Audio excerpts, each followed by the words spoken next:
Hey, everybody, and welcome to Sunday Mass. It is Sunday, January 5th at 3. Oh, I'm a little late. Oh, I'm so sorry. How are you all today? In nomine Patri, Filii, e Spiritus Sancti. Great to see everybody. Let's see who got in the room first. It is Dave Fahrenheit 451, but I noticed at the very end he said, please allow whomever it is after me that hasn't been number one to have the opportunity. Enjoy New Year's. That's so kind of you, Dave Fahrenheit 451. Let's see who that was. Kevin, have you been number one? I could check real quick. I think you might have been.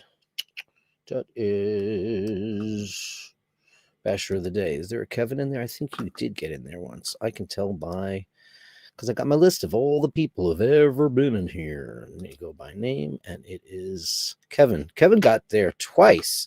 So let's see who's in it. Number 3. Kyle Pena. I don't think you've ever been in there. Have you, Kyle? Have you? Let's see. Under the case. Kyle, get in there. I have to see. Kyle, I don't have you listed, so send me an email at basherdirk@gmail.com. That is basherdirk@gmail.com. And you get a song of the day, and you deserve it. Congratulations. That's very sweet of you, Dave. Thanks so very much. Appreciate it. How are you all feeling on this Sunday? It's very cold and windy in New York City.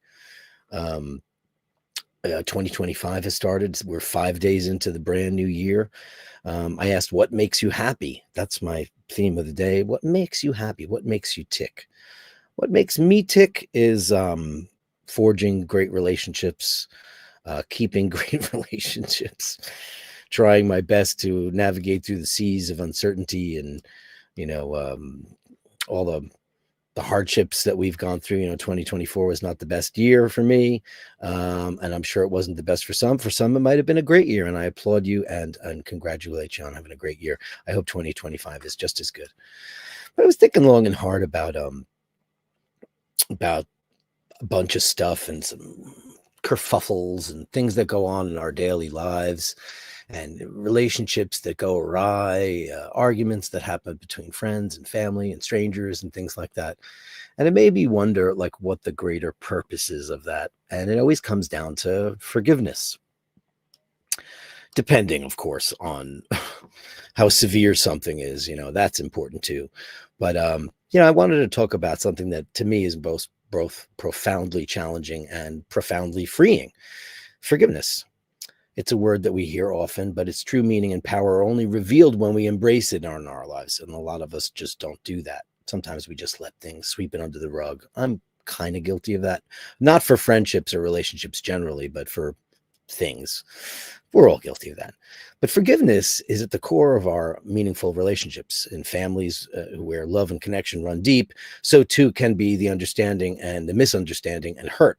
Sometimes the wounds come from those we hold closest, but often they stem not from malice, but from miscommunications or unspoken pain that we individually have to endure. It's these moments that we should remember that no one knows how to push our buttons better than those who love us, but also hold the key to our greatest joys, who are our biggest cheerleaders, our friends and our family. When we forgive within family, we preserve the bond that nurtures us most and gives us strength to face the world on a daily basis. Friendships are another cornerstone of our lives. A true friend is an absolute treasure, as we all know. But even the best of friends can falter, and words can be said in frustration, misunderstandings left unresolved, silences that grow too loud can strain even the strongest of connections. Yet forgiveness allows us to remember the good, the laughter, the trust that built those friendships in the first place. It's a bridge, not just to, create a reconciliation, but for growth for them and for us as individuals. Hardships happen to people too, and they often test our capacity to forgive. Life is unpredictable. And sometimes the people within our crosshairs, that people who cross our paths may hurt us unintentionally. That happens too. Sometimes they don't act out of cruelty. Usually they don't, but from their own need to maybe be heard or to be seen. And in those cases, I think forgiveness isn't about excusing harm, but understanding their humanity and our own humanity. Everyone carries their own struggles, and in forgiving, we can acknowledge their lives and their journeys as well as our own. Life is very, very short. Sometimes it's shorter than we care to admit. And as I get up there in age, I start thinking about things I can do and things I can't do, things I should plan for, things I shouldn't plan for. But, along the way, sometimes you might pick up somebody along the way who's an enemy or a frenemy, as they call it. But enemies should only exist if they pose a tangible threat to you or to your loved ones.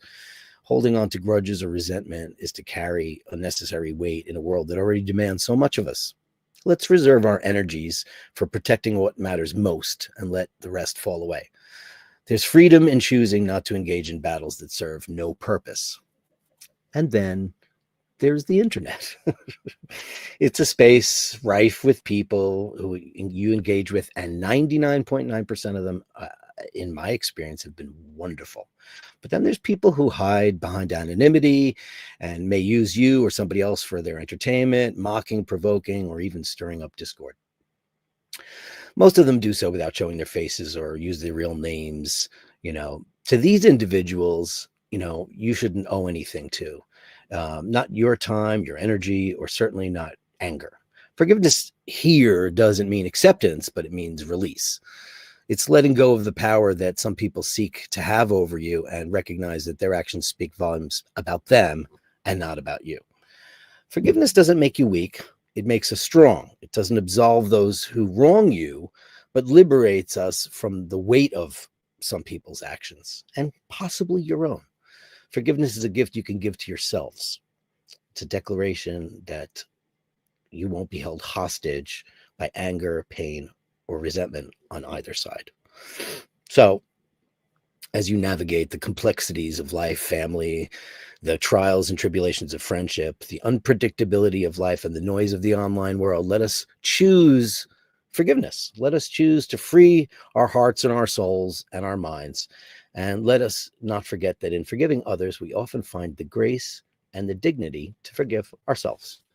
So that's my little epistle for the day. Hope you find a little bit of wisdom and not sanctimony in it. But I think about these things because I'm a pretty sensitive guy, and I do write those things myself, as some people accuse me of not doing. But I do. I put pen to paper and I try to work out stuff that I think works for the show. But anyway, Kevin Landon's in at number 2. Congrats, Dave Fahrenheit 451. I'll catch it on the replay. Oh, he's not here. Happy said, well, you almost got a basher of the day, but now it's going to go to Kyle Penna at number 3. Top 3 isn't too bad. He's got the greatest live album or unlive album ever made, Kiss Alive, which we now all know is mostly studio overdubs. Enjoying a nice coffee. I hope you're having one too, or tea, or whatever elixir it is that gets you through your day. So you get a song today, Kyle Pena, and you deserve it.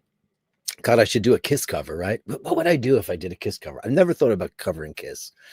Let me think about that. Proust, Stuttgart, good day, bashes. Oh, by the way, I did get popped for the Shirley Bassey song on Friday. So I edited it. I actually just, all you have to do if that happens is they say, shall we edit this out? And I said, you shall. And they did. So they took out the Shirley Bassey song. Apologies to Shirley Bassey. I absolutely love you. And David Arnold, the composer, I adore you. And I think you're the greatest modern composer after John Williams. I know a lot of people accuse John Williams. We talked about this of thievery or plagiarism. But like, what do they say? The good ones borrow, the great ones steal. That's a very famous quote, and it's probably true. And it's hard to, if some of these themes are in the public domain, if you lift an idea from them or it becomes inspiration. Inspiration often becomes a delicate balance of not sounding too close, because lots of songs have inspired me to write songs. Every time I hear Tori Amos, I'm inspired to sit down and play the piano again, which I never touch anymore. It's sitting over there. I never touch it. And I should, and I just don't. But it inspires me to want to sit down and write a beautiful piano song if I can muster such a thing. And it rarely happens because I'm so enamored by that talent. And I just watched Sarah Bareilles. If you want to check it out, it's a very interesting arrangement of Goodbye Yellow Brick Road. She did it at the Kennedy Center Honors. I thought it was quite beautiful. She made it her own. She kind of changed the pacing around. She kept all the lyrics, but it's with a full orchestra. And I thought it was quite beautiful. If you're a big Sarah Bareilles fan, I think you'll really enjoy it. And if you don't know who she is, She's a wonderful singer-songwriter who had a stint in the pop world and then branched off, wrote a Broadway show called Waitress, and she's done a whole bunch of other things, and I think she's a phenomenal talent. Hiteshi, happy Sunday, Bastardos. Happy Sunday to you. Number 5 and upvote number 4. Did somebody forget to upvote? It happens. If you could upvote, it'd be a great service to the show. I'd appreciate it so very much. All you got to do is hit the thumbs up button. If you like the show, if you don't like the show, thumbs down. I hope that doesn't happen. Dean, yesterday evening snow, today freezing cold. Woke up today, no snow at all, gone very mild. What the F am I tripping? Heavy rain apparently all night washed it away. You don't get much snow in that part of the world, do you? We get snow, and it comes usually in one big dump. When I was a kid, I remember we had white Christmases all the time. So, global warming or whatever it is a real thing. The weather is more extreme than it's ever been. But if we do get snow, it's big. But the last couple of years, we haven't had much at all. Daniel Gutierrez says, hello, bastards. Hello to you, Daniel Gutierrez. Great to see you. And the incomparable Julian. I would rather sit on a pumpkin and have it all to myself than be crowded on a velvet cushion. How interesting. Loneliness adds beauty to life. It puts a special burn on sunsets and makes the night air smell better. Indeedy. Before you diagnose yourself with depression or low self-esteem, first make sure that you are not, in fact, just surrounded by assholes. That's pretty damn good. Time is slow for those who wait, too swift for those who fear, too long for those who grieve, too short for those who rejoice. But for those who love, time is eternity. Amen. Stay close to anything that makes you glad you are alive. That's why I asked, what makes you happy? Give me a little ring-a-ding-dingy on what makes you happy. And it doesn't have to be something tangible. It doesn't have to be something physical. It could be, we all like watches, and it's different inanimate objects are. And I have a problem with, I don't know what the technical word is for it, but teddy bears and things from my childhood. I kind of humanize objects in a very strange way, but pets can't be a part of that because you really do love them and they do love you back. It's real. Andrew Wolkovich, Canadian, $5. Stay warm and safe. Upvote and subscribe. Thank you, Andrew. And of course, we give him this is the official Andrew Wolkovich gong.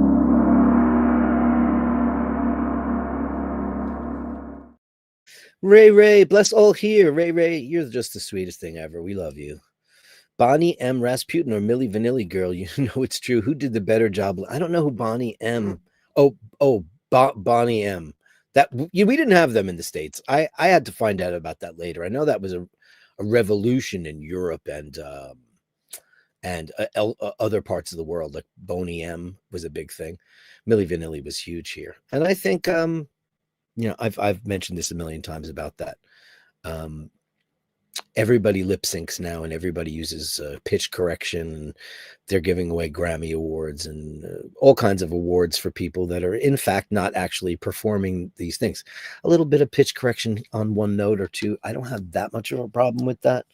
I mean, if it's a great performance, but oh man, just something's just so slightly out, I don't really have a problem with that. But when everything's just pinned to the note, like if here's the staff and you're here and they just go bang, I'm not a fan of that.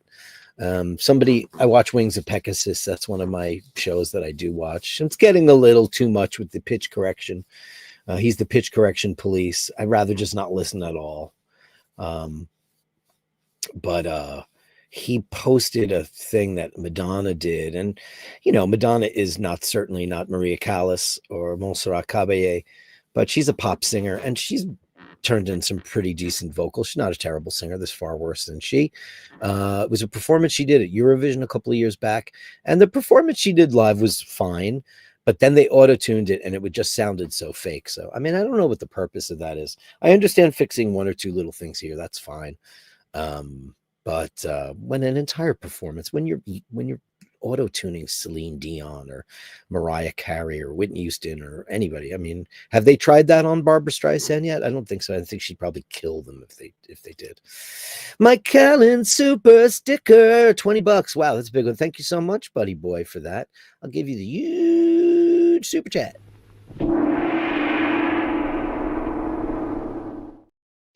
Melly C is here. Happy Sunday, Father Dirk, and all the bashers. To you and to Andy and to Mork and to Mindy. You wake up every morning, waking up every morning. Yeah, that's a thing too, to wake up. I've always had this little fear that I would like die in my sleep and I'd have all like my studios dirty. I've like things that have to get sorted out. I don't want anybody to have to do that, clean up any messes I made. I wouldn't want to go that way because that would be rough. I get it though, but waking up, it's a joyous thing, even if you don't want to wake up. Please allow. Oh, we got that already, and we've done it. It's Kyle's getting it. Mart's here. Oh, hey. Oh, it's almost. You're getting your internet on the 7th. Okay. Happy Sunday, Dirk and all. Hi. Oh, you can't send us pictures. We'd love some. We'd love some Bronson if we could. Dave Fitzsimons, lighting a candle for all the Basharisti. Let's make this year better than the last. So kind of you, David. Thank you so much. That's my thing too. I like to light candles for people. It's just a symbol, whether you're religious or not, it doesn't really matter. But just lets the universe know that you're Nam-myoho Renge Kyoing, sending out your energy and hoping it comes back to you. And there's nothing wrong with hoping that good energy comes your way. You deserve it. Beautiful Sharon is here with a gray heart. I hope that means you're okay. A gray heart. The beautiful Sharon. Great to see you in the room, honey. And Fergal's here. Hey, Dirk and the Bashers. Hey, Fergal. Hey, Fergal. And Donald is here. I love that Donald's a real-time Basher, a Rooney now. Look at him. Hey, King Basher. Great to see you, buddy boy. Great to see you in the room. Oh, lots of snow, says Sharon. Donald, I'm so happy that you came and that you stayed and you found a little bit of a community. That's so nice. Nice to have you aboard. Great to see you, Donald. Andy M, good Sunday to you, Father Dirk. Happy everything to you. I hope the kids are well. I hope you guys are having like a gorgeous stew or a soup. Or I made hollandaise sauce today. I made eggs Benedict this morning without the ham, of course. And so what I just did was I did spinach, like a Florentine, so to speak. So hollandaise sauce is a very, very tricky thing. You have to keep the heat really, really, really low, and you have to keep on stirring. And I was timing my eggs at the same time, my poached eggs, and I quickly looked back, and I had to throw up I had to do my hollandaise twice. You have to you have to pay attention to risotto and to sauces, or else they will just turn on you. Sharon says lots of snow. Oh boy. Wow, lots of snow. You're getting lots of snow. And Armand Rago's here. Upvoted Dirk. I'm up for one of your great shows. Oh, thanks, buddy. And you're a new guy too to the show, or you're a new poster. It's great to see you in the room, Armand. What makes you tick, Armand? Let the bashers know what makes you happy. Because it's Sunday. I always consider Sunday the beginning of the week. It's time to start anew, time to start fresh, things like that. Let us know. Hoping. Listen, if you got anything to share with me, you know how to do it, right? It's basherdirk@gmail.com. I'm going to do the Gallery of Bastards, at the last 20 minutes of the show. And it can be anything, just for anybody.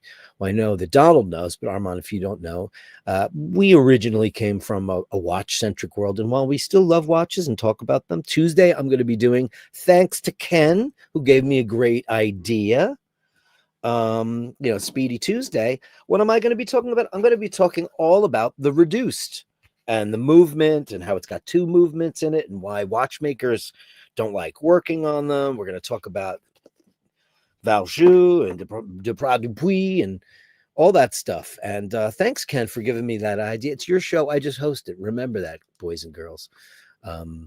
I never generally come, unless I'm going to write something out for you guys on Sunday Mass. Generally, I come in here pretty cold, and we just talk about the temperature of the room or whatever's going on.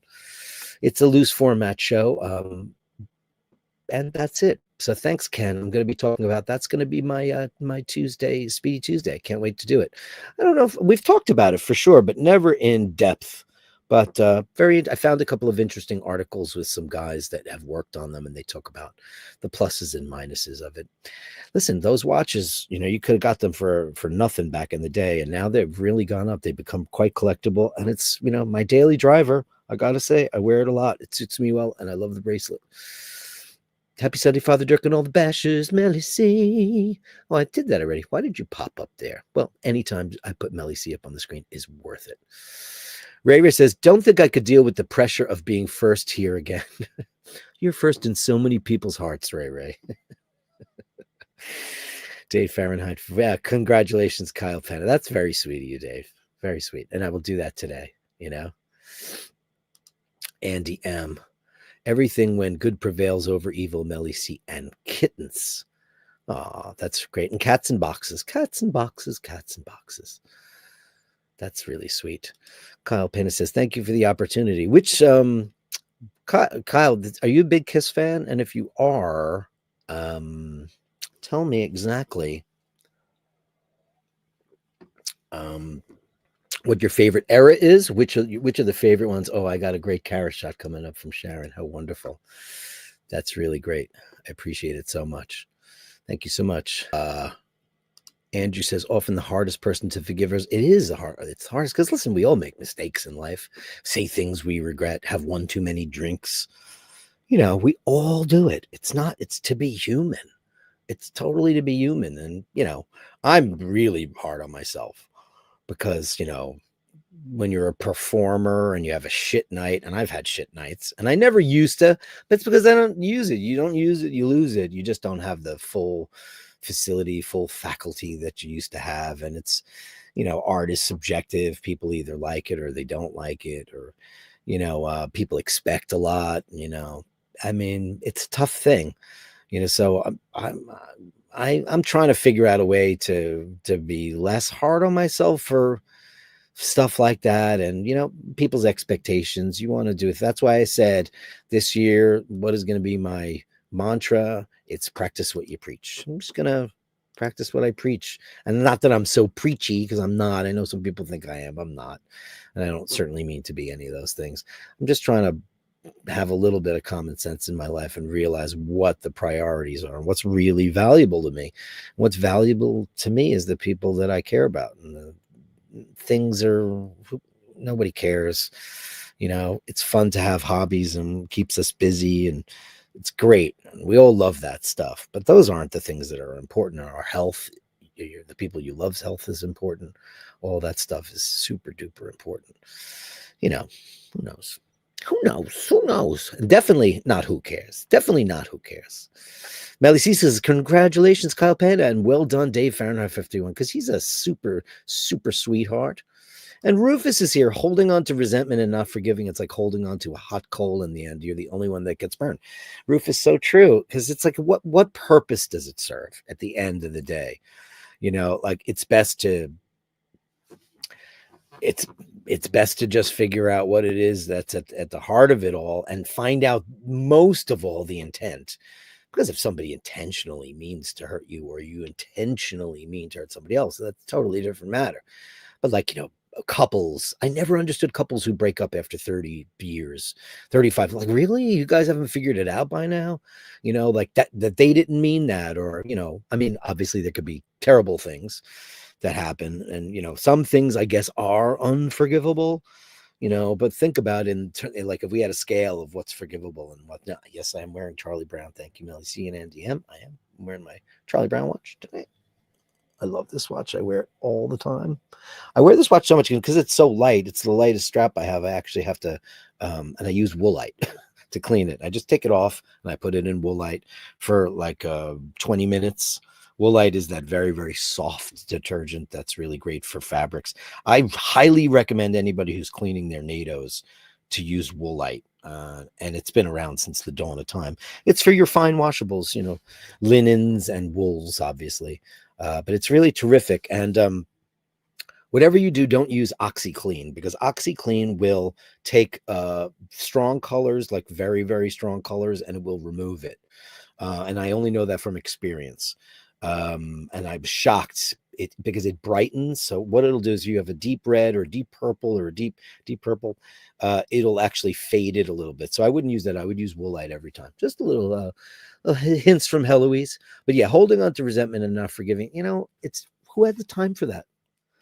Who has the time? Who has the time? Because where does the time go? That's a beautiful traditional song. Where does the time go? And I believe it was Sandy Denny.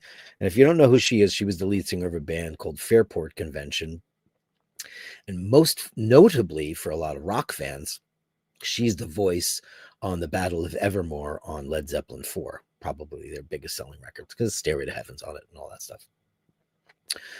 Hey, Kevin Hawthorne is here. Good afternoon from Lakeland, Florida. I've said it a million times and I'll say it again. Kevin Hawthorne is a pay it forward kind of guy. What he does is he gives up his time and his energy and he directs people with his incredible knowledge of transportation in the Florida area where he lives. So people get off buses and trains and he tells them exactly where they need to go. Where are you going? He's very inquisitive.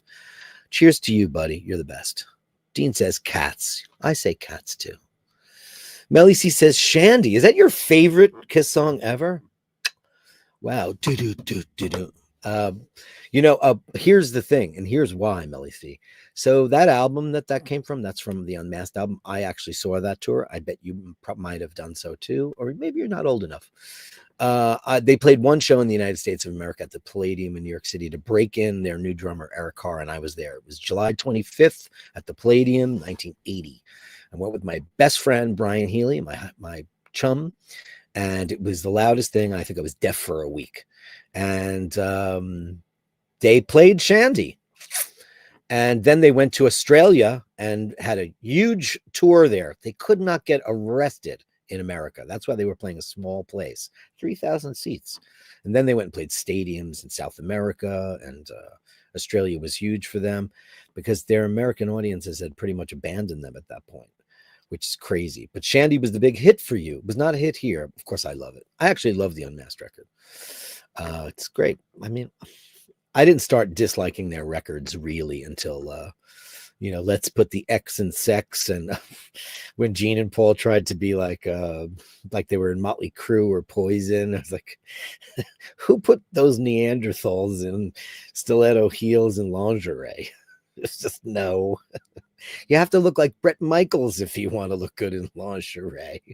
Terrible stuff. Ray says you could snap the dogs off the lamppost. It's so cold. Cold to you. Do you have any idea? Cold here is 0. So what is that? Minus 32 in Celsius? It's crazy. CW Watch Enthusiast on an extra night shift tonight, but I'll be watching live. Hey, Fergal, looking great. Look at you. Look at that. Great shot. You have a new thumbnail. Looks great. I've met people that hate is a hobby, and the only thing that they have left, they don't care the cost to others' lives or themselves as long as they can feel they won. I never understood the winning thing. I don't have any Charlie Sheen in me at all. I don't have a need to win. Or am I competitive in board games? Maybe a little bit. But, because I enjoy them. I mean, if I don't win, I don't care. But that is a weird thing, the winning thing. Like, who wins? It's like a Donald Trump thing. He doesn't care about being president, or he doesn't really want to be the president. He just wants to win. He's a winner. He doesn't like to lose. That's why he objected to the 2020 election results, because he lost, and that's unacceptable to him. That's kind of a psychological condition. The need to win, that could probably be worked on with therapy, which I don't see a therapist, but I have a long time ago, and I thought it was really good. Jubilee 2025 is a holy year for forgiveness of sin, conversion, and joyful celebration. Beautifully said. Beautifully said. Indeed. Regardless of your religious, affiliations, it just helps. Forgiveness is what's sin. There's sins. That's the rule book made up by ancient people to keep people in line. What's a sin now? Like, what is a curse word now? Everything's said on TV. Sin is malice to me. Murder, the R word, which is horrible, that kind of stuff. Those are beyond sins, and terrible. Sharon says, please do, Dirk. You want me to do a kiss? I've never done one. Isn't that odd? Because I've never been a band I've aspired to be or want to. I love them. I love them growing up. And obviously, once you're bitten by that, it's like, I guess it's like, like some kind of viral thing that you keep in your bones for the rest of your life, or lives in your cells. You just can't get rid of it, no matter how hard you try. And I've tried in the the lingerie period. I tried to get. I didn't see them for years and years and years, but I've never actually even considered. But it would be a weird one. It wouldn't be the one that you think. Probably. Andy said, it would make me happy if the room we saw you in really was the room you were in. That would be an amazing apartment. Well, actually, if you see, this is a green screen. I've made no mistake about it. It's a basement. And I just grabbed it once because, I used to have when I first started the show, I had this really crappy black curtain and I didn't have all these studio lights that I have now. This room stops right here. This room is 4.5 feet wide by 8.5 feet long. And this is my studio room. This is my computer. I have a rack of musical gear. And I have 16 real guitars in this room. These are obviously a picture, but I do have them. And I have a piano right over here too, behind the magic curtain. So I do have it. It's just I don't have this beautiful room. But once the great migration happens, I plan to have a room that doesn't have a green screen. I'll make it more of a studio room. Maybe I'll try to recreate this exactly because I have a Strat.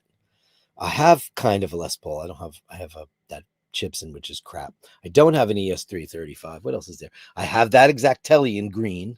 There's another Les Paul, and then I have a couple of Strats. I have a Fender Strat. I have a Hamer Strat. I do have a lot of those things, but I also have a lot of other. I have 6 acoustic guitars, a 12-string, a 6-string, nylon string. I have a bunch. I could do this easily, and lots of other guitars everywhere. I could do it, and I would like it too. But it's like necessity is the mother of invention, right? So I had to come up with a way. And when I found that I could do a green screen just to make my show look better, I just did that. But out of all those guitars, which would I like to own the most? The ES335. So that's the red one right here. That's that one. That one. I would love a 335, or 337 or 355. I'm a guitar nerd. I get to go on. I'm not going to bore the crap out of you. Snow here in Ireland at the moment. Wow. In the west of Ireland. Wow. We were just watching while I had made breakfast. We were watching this lovely Irish girl in Tipperary selling. She was selling homes, and she was selling this $250,000 or euro, I guess, a mansion with 12 acres of land, and it was beautiful until she got in the house, and I was like, Jesus, it'll cost $1 million in total just to get that livable. Because in the west of Ireland, if you have a house that's been abandoned for a while, what's inside? Moss everywhere. And broken floors, and anything that can be eaten by the elements is gone. But it had great bones. If I won the lottery, I'd consider it. I would love to have a house in the west of Ireland. Andrew Rolkovich, when you meet people like that, keep walking. Negative energy is bad for the soul. It is. It's bad. Andy M says, why aren't you in church? Are you working from home? And Dean says, beer.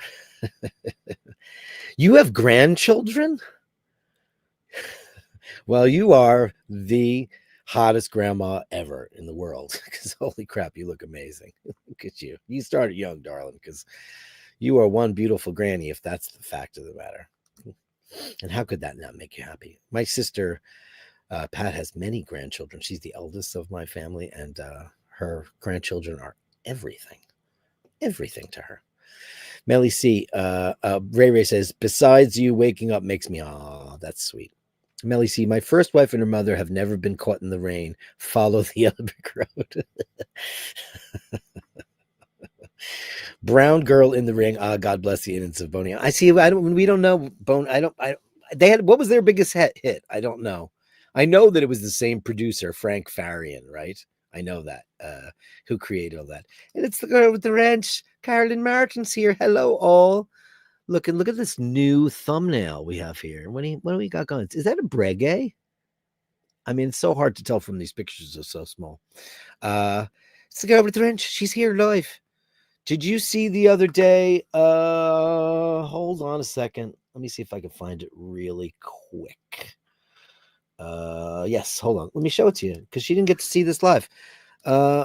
Andrew got his Basher pen. It hath arrived. There it is, Carolyn. Oh, isn't that sweet? The official iBashers pen, handcrafted by Carolyn Martin. Isn't that wonderful? Nice little box that came in and a little note. Oh, just wanted to make sure you knew that he got that because she had a bit of a cold. So does my sister. My sister's birthday was yesterday. My sister, Sligo gal, who's on here all the time, it was her birthday, and we had plans for the evening, and she had to cancel them because she was sick as a dog. Sick as a dog, and it's going around in her house. So best wishes to you and happy birthday, my dearest. Andrew says, if they're going to use pre-recorded auto-tune, the performers may as well stay. See, a lot of people don't think that way. And just have someone walk in car, but yeah, nobody cares anymore, you know? Yeah. Donald says, yes, sir, we have similar interests and beliefs, so it's an easy listen to me. Aw, thanks, man. Well, let's spread good cheer if we can and just forget all the negative stuff. Carolyn, I got the pen. Thank you. That's great. Great news, Andrew. Other package on its way. Ooh. And a big smiley face. James M is here. Very nice intro. Well said. Taking down the holiday decorations. Oh, while listening. Have a good Sunday. And you too. Look at that. There's this Panamera. Beautiful wrist, beautiful clothes, beautiful car, and a beautiful man. Beautiful person. What a great human. James M with $4.99. Thank you very much for the super chat. That's very, very super kind of you. Let's give you super chat gong 2.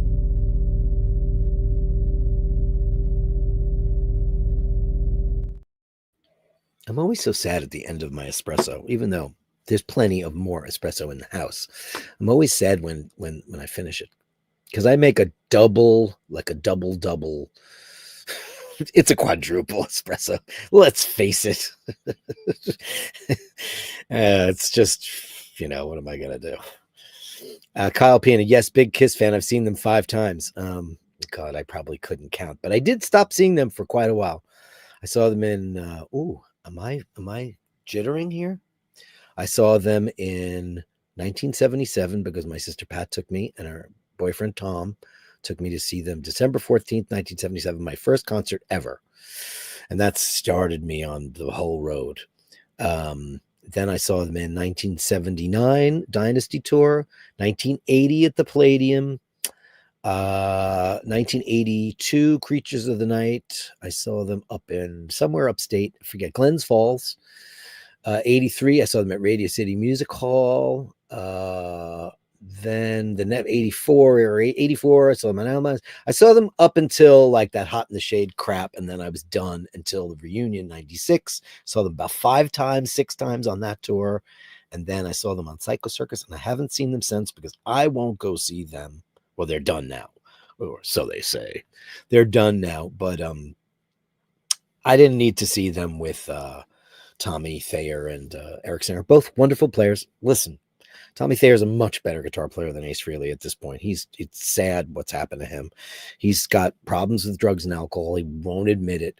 I just watched a concert the other day, and it just made me so sad because I loved him. We all loved him growing up. He's inspired a lot of guitar players. He's inspired a lot of guitar players that just took what he did to the next level. And inspiration is everything. Let's face it. But I didn't need to see it. It's like seeing Queen with Adam Lambert. Wonderful singer, incredible singer. I would never go see them because I saw Queen live. I was a big Kiss fan as well. Love Dressed to Kill, solos, and creatures of the night. Yeah, what a comeback record that was. And I love The Elder. Isn't that stupid? I bet Melly C. Do you love The Elder? I loved it. I loved it when it came out.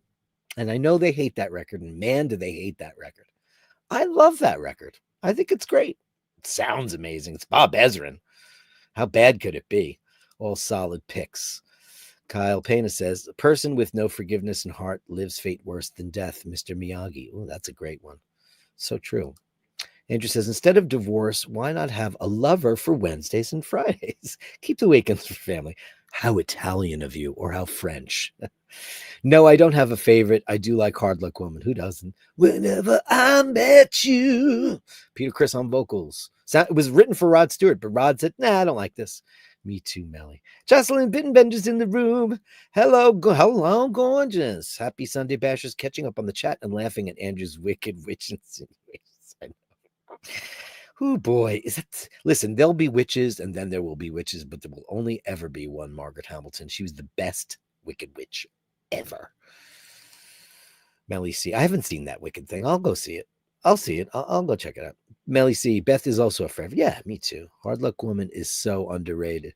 Yeah, I don't think people know because Rock and Roll Over. That's a great record. It's a raw rock and roll album.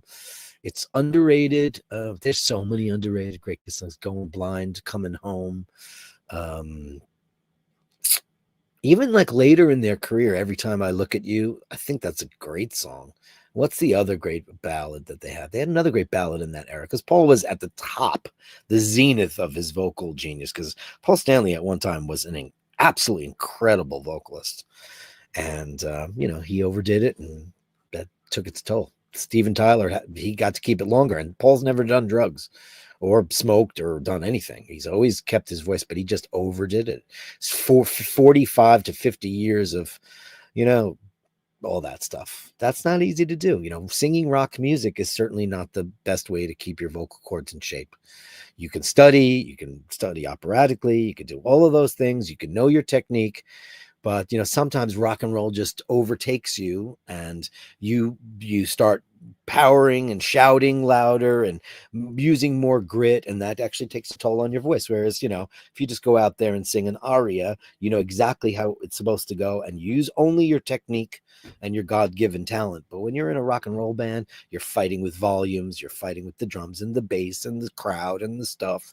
It's not like a classical show where everybody just shuts up. It's nuts.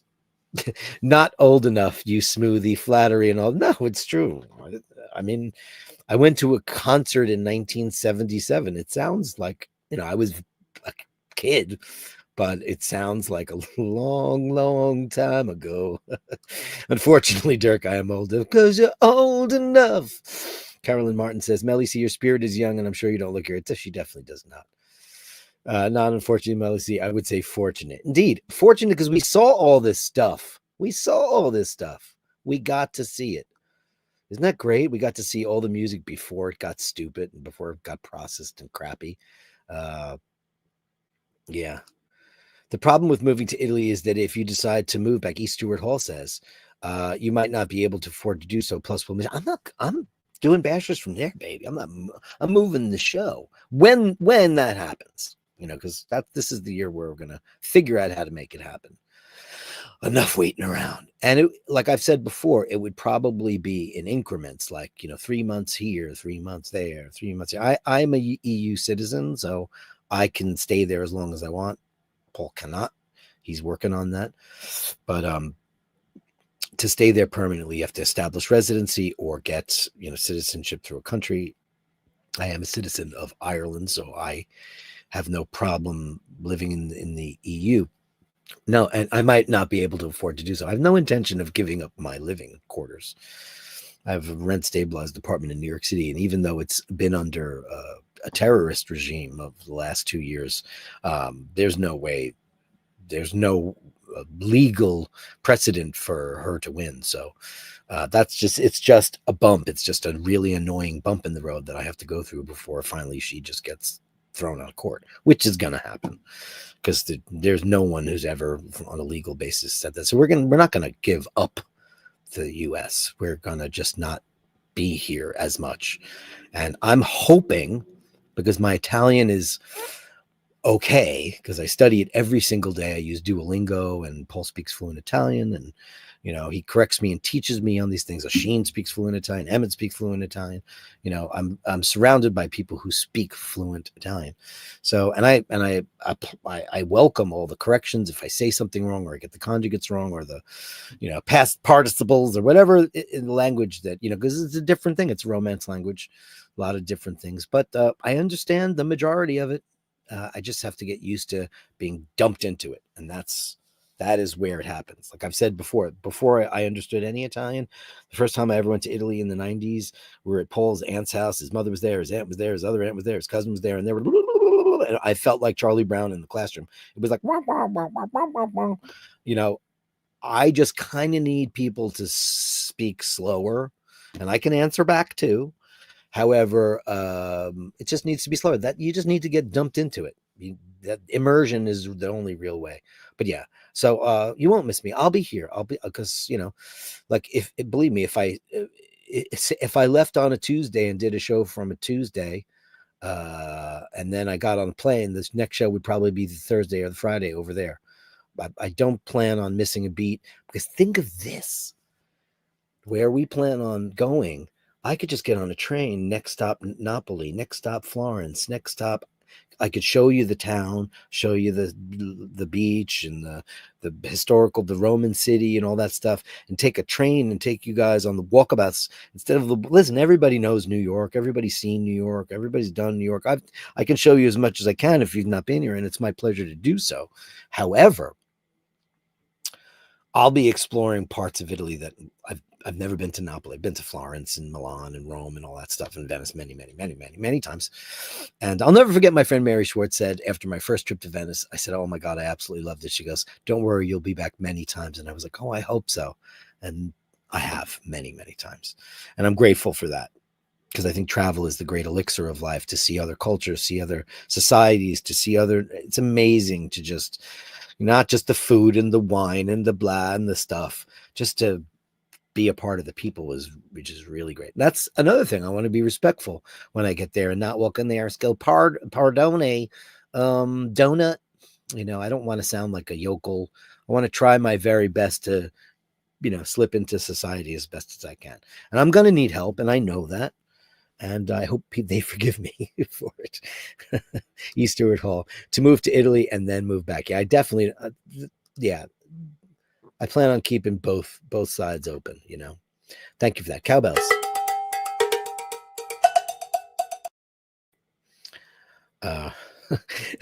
Sharon obviously started way too young because she's so beautiful. Sharon, you must be a grandma. Oh, I bet she is. Oh, thanks, Dirk. A 9-year-old, a 1-year-old, and one arriving in spring. Congratulations. Now, you are the glammest of grandmas, that's for sure. That is a fact, Jack. You need a studio at the end of your garden, a glass wall, either looking into a forest or a cliff top overlooking the sea. Better for creativity than a cupboard. Yeah, no, it's not going to be that. Listen, if I have my druthers, it will be one of two locations. That's why we're looking for a place that has like a room that could be my dedicated studio, and I would use reclaimed wood because I love the look of that, and put that on the wall. And I do have a million guitars on my actual walls. It's just doesn't look as nice as that, and it doesn't have the depth. You'd be looking at me in front of a wall that's literally 1.5 feet behind my head, which is not so great. Not so great. Anyway, I think we should stop there for a minute and hit up our favorite part of the show, the Gallery of Bastards. The Gallery of Bashtards. Send me the shots, the sublime, the absurd. The Gallery of Bashtards. You share them with me, and I share with the world. Share them with me, and I share with the world. Let's start off with the incomparable Andrew Wolkovich. Olive wonders what I'm watching, and then she gets bored. Some kitty cats to make our Sunday feel great. Makes me feel great because I don't have one in my life anymore. I have her in my heart, but I don't have her in my life. Oh, look at you, Olive. And look at him with the headphones on. What are you listening to? She's a beauty. She's 1 in a million, girl. 1 in a million, girl. That's a nice portrait. Pretty great. Uh-oh. She's wrecking the chair. That's great. Yeah, me too. I never cared about this. I never cared about the furniture. I was like, fuck it. It's for them to claw and do what they do, because declawing your cat is cruel. It's not a good thing to do. We know better now. It's like decapitating you from your knuckles. It's not fingernails. It's so much more than that. Thank you so much, Andrew, and more. Looking forward to tonight's show. Wait a second. What are you trying to Julian us? What is going on here? Let me double. Oh no, it is Julian. It's like, Andrew, did you steal Julian's? Like all three. Okay, I clicked the wrong one. I was like, that looks like Julian's work. Unbelievable. All three on a bed. Uh-oh. It's some kind of ambush. I know who's gonna win here, though. Thank you so much.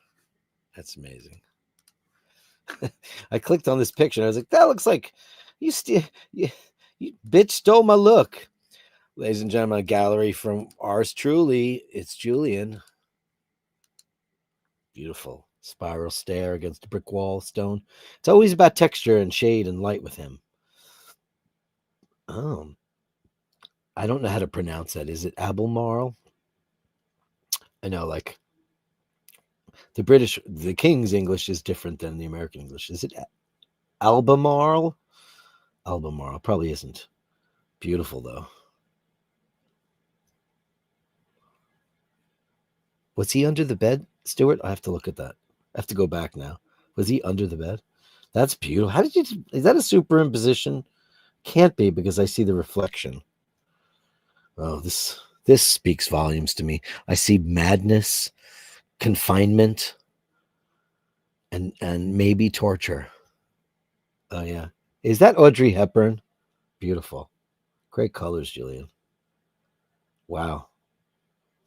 Oh, look at that. What is going on there? See, there's so much trickery going on with what he does because of his techniques. Wow, that's really cool. I love that. That would make a great framed poster. Oh, here's that place that they drop you off and you're never seen again.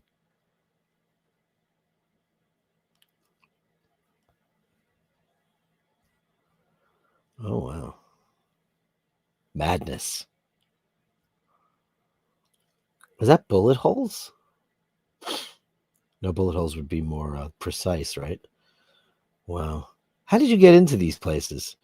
Well, this looks depressing. What's going on? Like, who is this person? What's their story? We want to know, right? Incredible. Beautiful. The incomparable work of our very own Julian, who we hope is going to have a show because he's feeling better. And, maybe you can talk to the wife and the daughter about maybe putting together a London show so anybody who can could go. Wouldn't that be just wonderful? I would love to see that. Now, you said she's under the bed. So let me go find where that was. Were you under the bed? Or you're tricking me? I'm just double checking because, sometimes people see things in photographs that I don't see. And I love that. So it is my niece, my actual physical niece, Christine's dog's Vader's 8th birthday. I remember when he was a puppy, and this is their beautiful new home, which they built themselves. And that's Vader, who's so beautiful. Hi, Vader. Happy birthday to you. Oh, look at you. You're an adult, officially an adult dog. They say 7 or 8. I don't know if I believe it. I like your carpet. Is that like a worn Indian like carpet? That's beautiful. I love those kind of antique carpets. Vader's so cute. Oh, look at you. Look at the gray snout. 8. May he have at least 8 more beautiful birthdays. I remember when he was a puppy baby. Happy birthday, Vader. And thanks, Chris. It's my niece. That's my niece. Melly C. Sunday Mess. It's time for some madness. Eminem madness. Time for some madness. Wintry madness. Oh, they're getting pretty close. Look at those big speakers you have there. Ooh. Dino, she's pumping up the volume. Look at that. That looks like a gig size PA you have going on there. You guys. It looks warm and toasty. They love it. They love it. Isn't that great?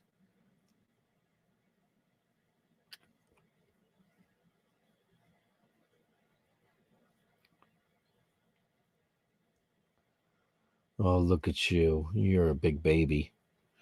It's Mark. Oh. Can he claw stuff now? Because he says, Andy M says, Moore could not scratch after surgery. His claws became scary sharp. Vet clipped them and it was so sad. Cats need, yeah, it's true. It's true, they do. I mean, it's part of their whole world. I mean, it can happen though. I mean, look at you, you beautiful baby. She loves it on top of the radiator. She really does. Devil eyes. Ooh, what'd she see? Spider? Fly? Uh-oh. Oh, she caught something. I know that look. The Amazon box. It's just the most typical hilarious thing ever. The Mork and Mindy Show. We love you guys. Thanks, you guys. Thanks for sending that in. It's never the same unless we have some Mork and Mindy. Mork and Mindy. Fergal. What do you got? Ooh, Christopher Ward. Some watches for your pleasure.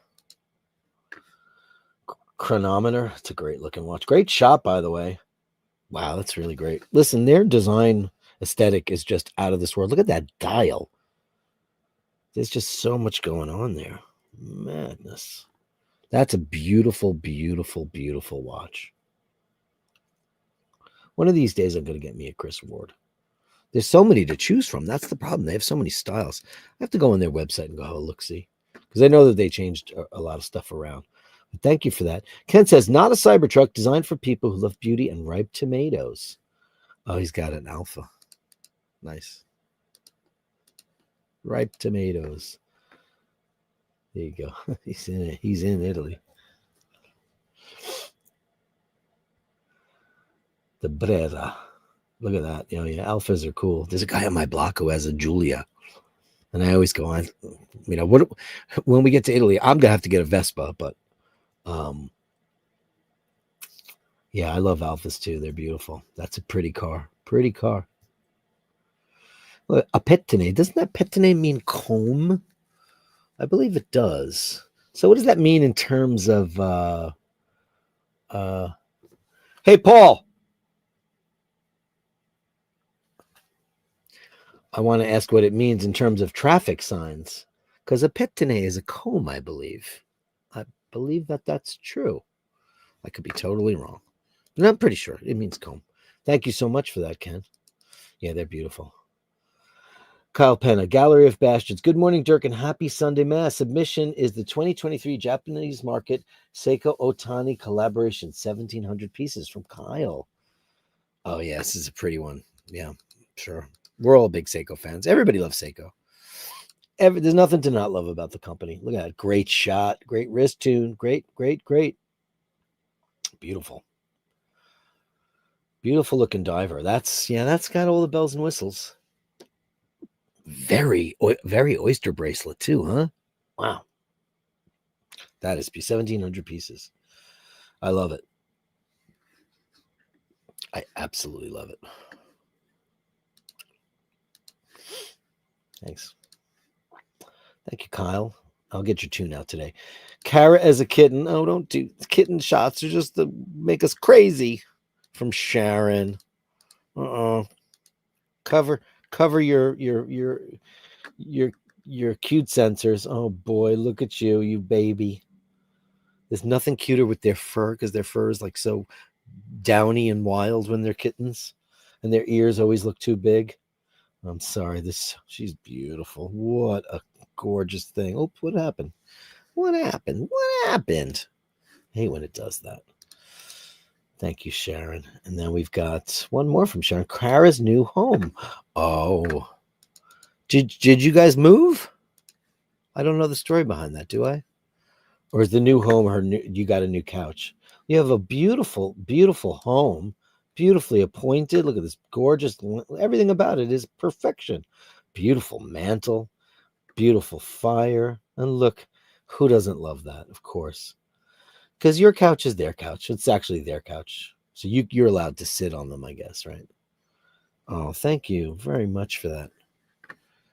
Kara. Look at her hair. Still wild, though. She got to keep that. And Ray, so cold out there, I trapped this guy to cuddle up. And here's a self-portrait of the man himself. There he is. There's himself. It's Ray. The west of Ireland. Beautiful. Thank you, Ray. Thank you, Ray. Thank you, everybody, for the Gallery of Bastards. That's the Gallery of Bastards for Sunday. The Gallery of Bashtards. Send me the shots, the sublime views of words. The Gallery of Bashtards. You share them with me, and I share with the world.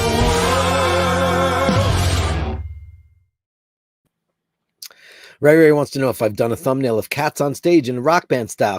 I have. Somewhere I have it. Donald loved The Elder. I love The Elder. Yeah, that's one of my favorites. Yes, I love The Elder. World without heroes. You know who did that? A world without heroes. Cher did it on one of her records. I forget what. Living Proof. One of them. No, the one with Just Like Jesse James. I think she did it. Forever. That's the song. What a song. What a vocal on that thing. Andrew says, my headphones broke. I couldn't find new ones for the phone. Had to get earbuds. They suck. Yeah, I know. They just listen. Nowadays, the way we listen to music with these earbuds, I don't care whose brand they are, they all suck. They're all crap. I mean, Bang & Olufsen, crap. The Apple ones are crap. The Bose ones are crap. It's just convenience. It's just convenience. And it's just, you know what it is? We've just settled for good enough. It's not like the days when you put on, a beautiful album with your beautiful system and your beautiful, for Dean it is, and many of you. It is when you sit down and to really listen to music or have a dinner party and this glorious analog shit's coming your way. Or if you have one of those really high-end digital players that are great too with zero loss. Those exist too. But for the most part, Apple and Tidal and Spotify, they're compressed to crap. The dynamic range is gone. There's just nothing left of the music. Used to be, I'll never forget when we used to be in the studio making records back in the day when I'm on 2-inch tape, big giant speakers, and we'd like it. The records never sounded that good when they were done in the studio, and they sounded so big. And it wasn't just the speakers, because you'd put them on the reference speakers and they'd still sound great. It's just, whatever toying, even back in the day with vinyl mastering and CD mastering back in the day was an atrocity. They ruined all the records. And now with MP3s and the stuff, Apple lossless, what the hell is that? It's crap. I sat down with one of the greatest mastering engineers in the world, Greg Calby, who mastered my Life Is Now record. And he did Born to Run and Double Fantasy from Sterling Sound. And we talked about all of that Apple lossless. He said, oh my God, have you heard them? It's terrible. It's not an option. They're compressed. Basically, like you're getting to hear like 10% of what's really on there. I listened to records, and I was just saying this to Ken on an email. Why do records from the 50s, 60s, and 70s, when you pop them out, why do they sound so much better? Generally, you have to turn the volume up a little bit more because they're not pushed to the high heavens. They're not mastered loud, but that's where all the dynamics live. So when you turn it up, you get to keep all that stuff, but you get the volume, but then you get all the headroom and all the beautiful air, and you hear the studio, you hear the inside of the kick drum, you hear the inside of a hollow body guitar, an acoustic guitar, violins, but whatever, times change, and get off my lawn and all that stuff. And it is what it is. I'll get used to it. Andy M says, my love of Kiss is not optional in our house. Melly C is an acolyte in the Church of Kiss. Makes Melly C happy. We should do a Kiss trivia night. Well, they should make a Trivial Pursuit Kiss Genus game, and we could all play. Let me think. Let me come up with a Kiss lyric and see if you can name that song. I'm a healthy guy. I hardly ever cry. What song is that? I'll give you to the end of the show, which is soon. See if you come up with what song that is. I'm a healthy guy. I hardly ever cry. I think that's the lyric. Do you mean one Mr. Grinch? But let's say Dragon Lady, a song for the building. Yeah, maybe. I'm 50. Aren't we all, Andy M? Aren't we all? Stuart says he was under the bed. Oh, you think that's how he posed that photo? Because I looked and he wasn't. E. Stuart Hall says, we added to Claude Cat. She was huge, late 70s. And she always got outside the neighborhood, nicknamed her Fight Cat because she terrorized without claws. Wow. That was a big thing. It was rampant back in those days. People used to do it. Someone to Claude Morgana just before we got her. I've always felt bad for her. She was so angry that they were going to put her down. I had to get her. God bless you, Andrew, for stopping that. That's what my sister does. She goes to death rows and grabs. They both do. It's ridiculous. More couldn't scratch after surgery. Oh, yeah, we said that. So that's a shame. Dean says, Dirk, not carpet tiles. Does Spain have a lot of carpet tiles? I mean, I've been to Spain twice. Never noticed. Maybe I just stayed in hotels that had like those beautiful red tiles. But carpet tiles are like only for a children's playroom. That's it. Andy M says a new radiator bed for Mindy. She has given her seal of approval. It was in the gallery. Yeah. Oh, is there a new? Wait a second. Wait. Did I miss something? I mean, I saw her on top of the radio. Listen, while we're live, I can go back. Let's go back to the thing. So there she is. This is Morky. Yes, that's the what we know and love. Does she have a new bed there? She's looking at the bed. Her new radiator bed. I love that. Yeah, I have those little kind of shearling kind of blankets all over the house. Of course she's got a new bed. You know why? Because you guys are Melly C and Andy M and Andrew and everybody else that has a cat. Everybody else that has a cat. And I think somebody sent me, I think for a second, I want to make sure I didn't miss something. I thought I saw a new Chitara picture, but I think I might have gotten it the other day. If not, I hope I didn't make a mistake. I'm looking for it right now, but I thought yesterday I saw an early Chitara picture, and we love her. I always want to keep her in there.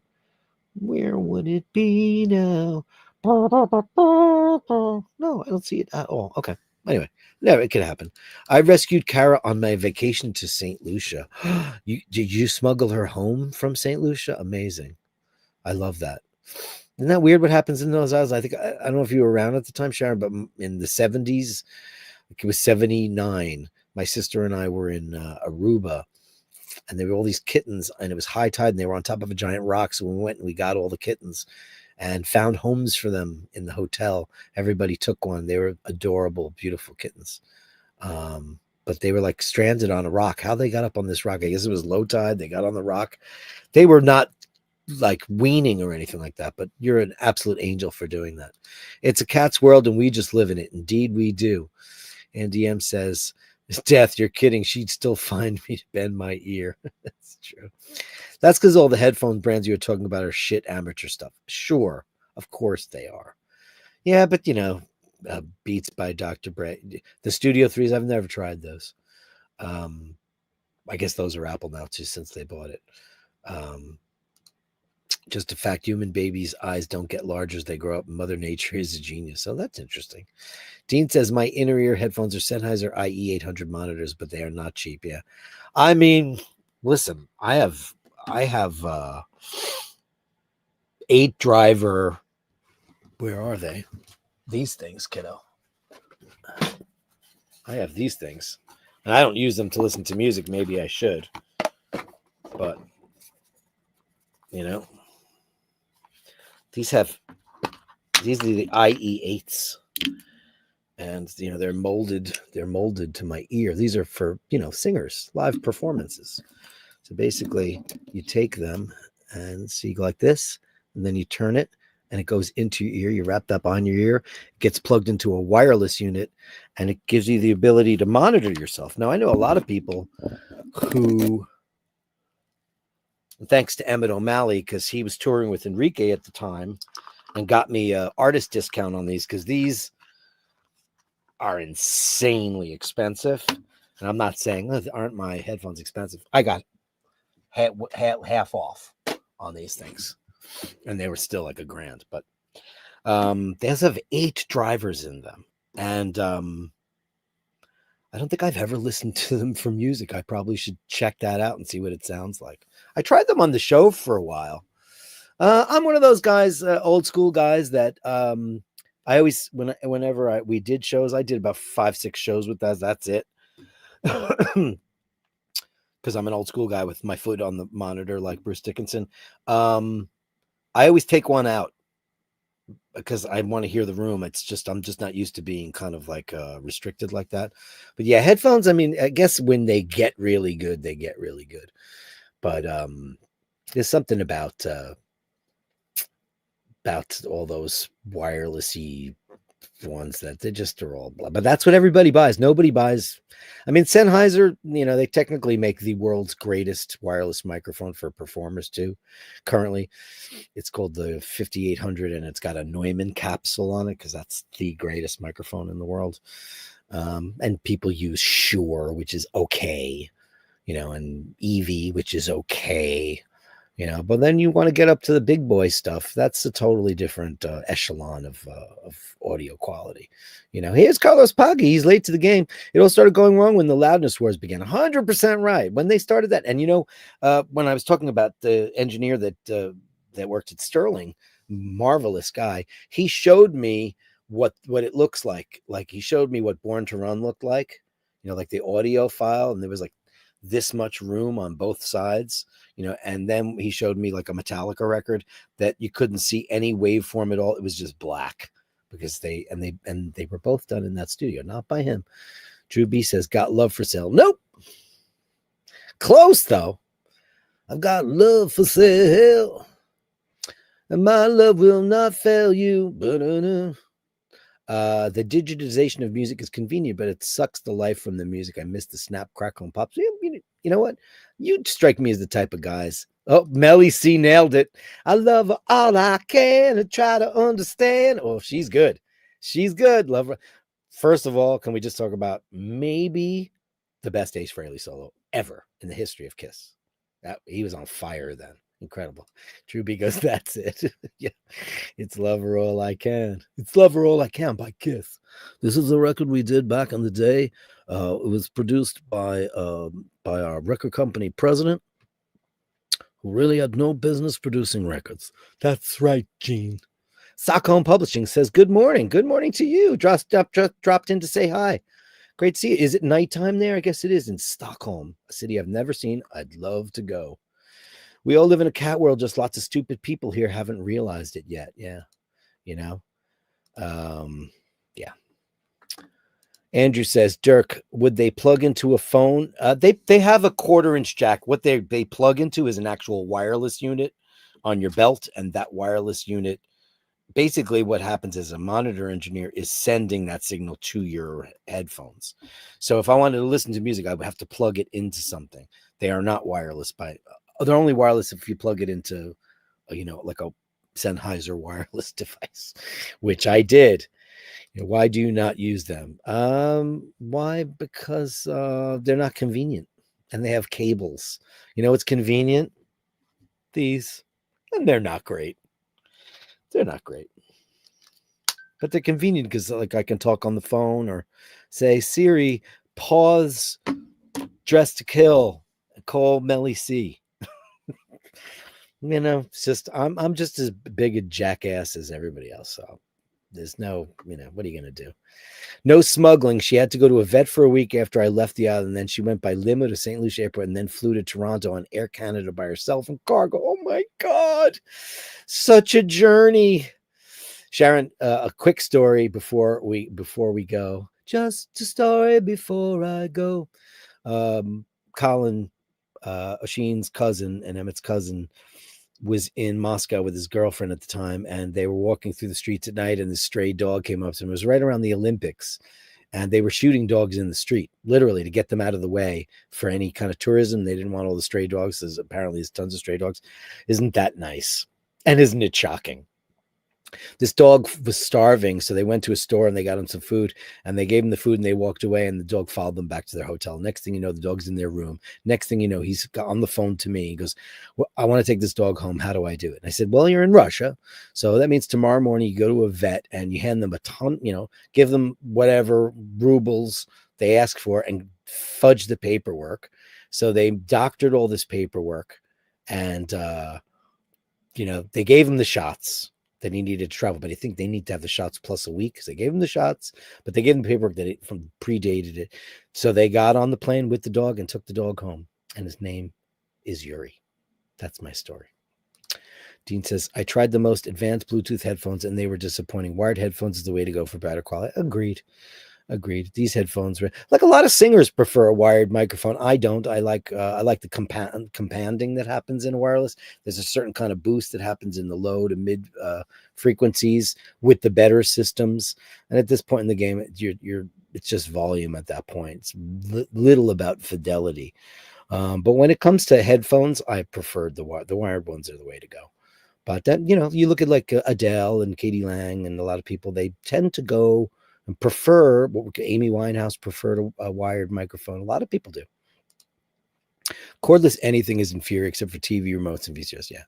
And you are totally an audio snob, but there's nothing that's don't, why not? I'm an audio snob when it comes to a lot of stuff too. Like I have, do you know what Hafler is, Dean? I don't know if you would know because they were never that big internationally. But I have a Hafler 400-watt power amp and a preamp that I used for many years in my home studio, and both of them stopped working, and I can't find anybody to fix them. But I've kept them because they were of the absolute highest quality in the world. Hafler hand-wired amplifiers, and they made other things too. Like I think they might have made speakers and turntables, maybe. I'm not even quite sure, but basically Hafler was a very, very good brand. So I don't know, Drew B knows Hafler is great. Transnova gear was killer in the 90s. Yeah, there's some amazing stuff back then. I don't even know because we used to have this store in New York called Harvey's. And Harvey's where you go for all the great stuff. Like my dream has always been to have like vintage Macintosh stuff, not only because it looks great, because it does sound great. I love big old tube driven stuff. A lot of people will argue that modern stuff is better, and it might very well be, but Taylor Swift's records don't sound better than Carly Simon's records. And Adele's records don't sound anywhere near as good as a Barbra Streisand or a Olivia Newton-John record. Those records just sound better. I don't know what it was.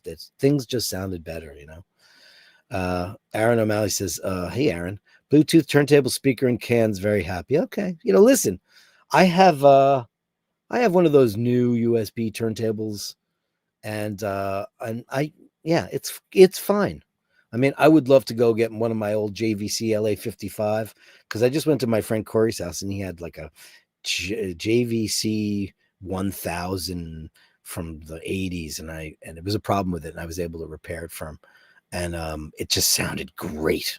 And he played that record from this band. I can't remember the name of the band, but it's the lead singer from Radiohead. He's got this new band. Apparently, he had 3 records out. I forget what they're called, the Sugar or the Happy or the Smile, they're called.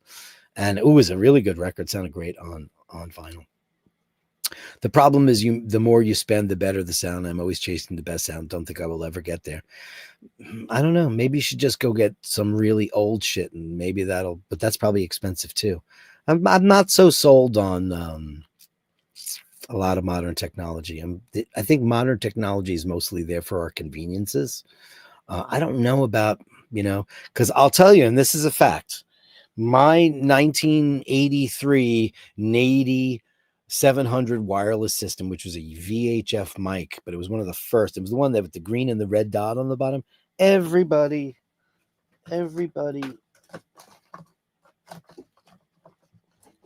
I have it here.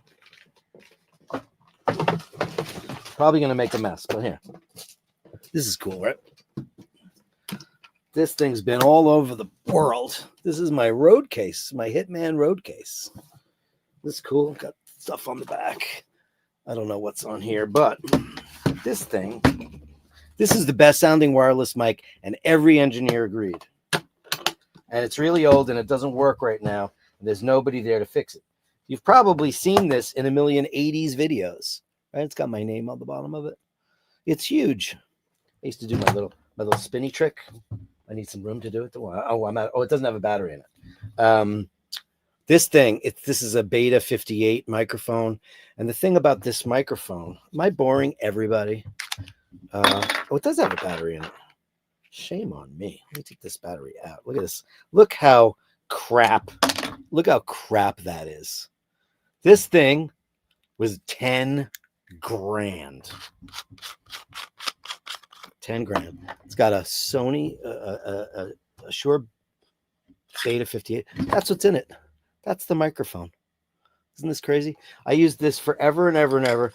And when we got back together again, I went to turn it on and it didn't work. And I was very sad, and I wound up using Shure. I rented a Sennheiser. None of them sounded anywhere near as good. This thing has a compander in it, which compressed the signal at both ends and sends it out. It was so incredible. And I'm very, very sad. And this is how it works.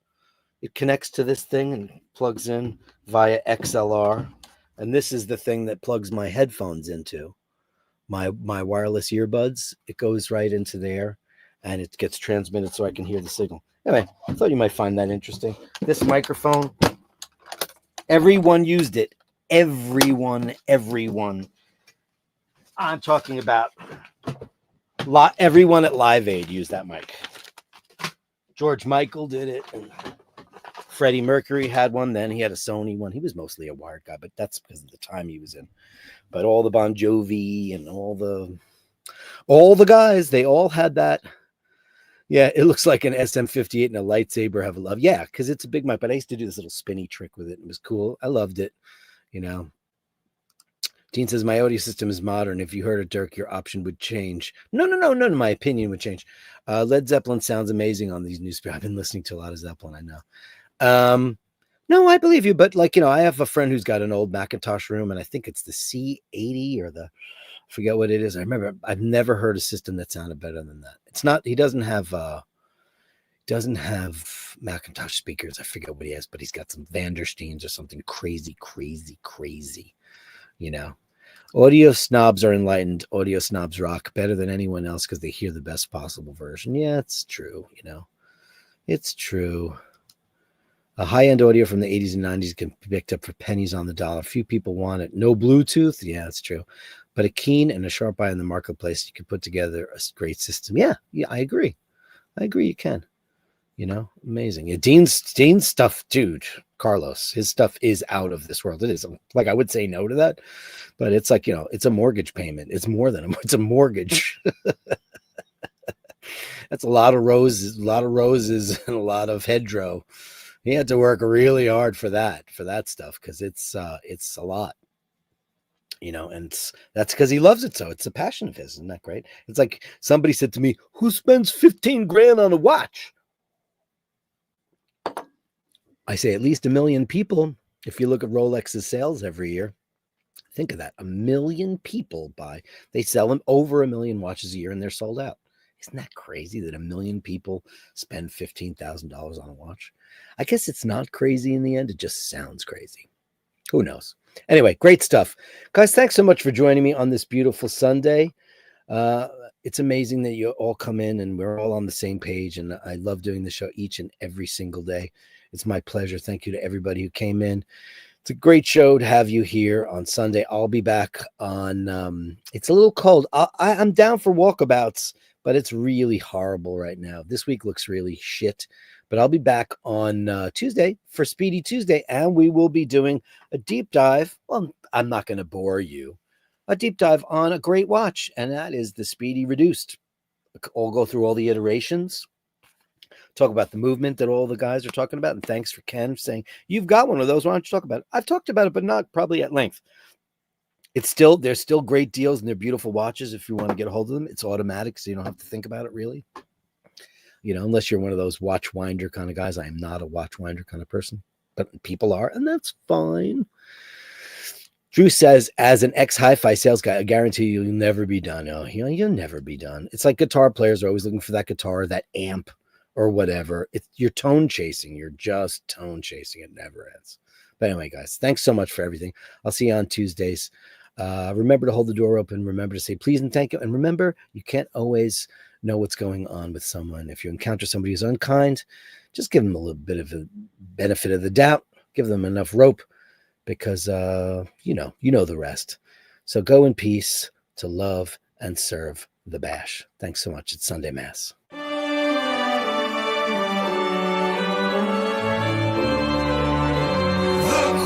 Sweet hill.